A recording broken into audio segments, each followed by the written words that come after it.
যুক্তরাষ্ট্রে আবারও শুরু হয়েছে কঠোর অভিবাসন অভিযান।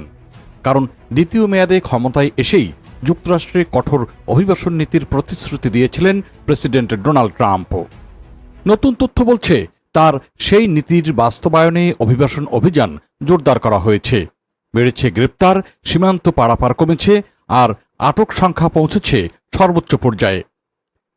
এনবিসি নিউজের বিশ্লেষণে দেখা গেছে, যুক্তরাষ্ট্রের অভিবাসন আইন প্রয়োগকারী সংস্থা ইমিগ্রেশন অ্যান্ড কাস্টমস এনফোর্সমেন্ট বা আইসিই এর গ্রেপ্তার সংখ্যা প্রায় দ্বিগুণ হয়েছে।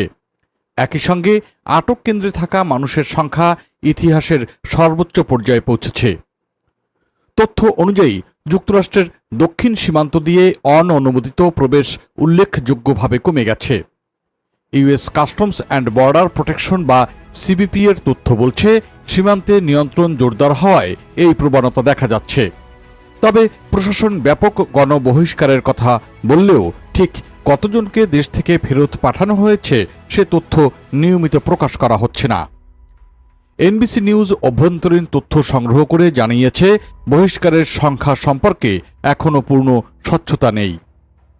প্রশাসনের কর্মকর্তারা বলছেন, তারা মূলত অপরাধে জড়িত অভিবাসীদের লক্ষ্য করছেন, কিন্তু বাস্তব চিত্রে দেখা গেছে সবচেয়ে গুরুতর অপরাধীদের গ্রেপ্তারে অগ্রগতি তুলনামূলকভাবে কম।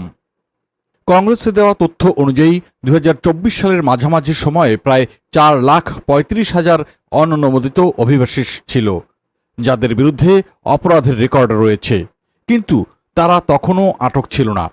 এদের মধ্যে 13,000-এর বেশি হত্যাকাণ্ড এবং প্রায় 16,000 যৌন সহিংসতায় দোষী সাব্যস্ত।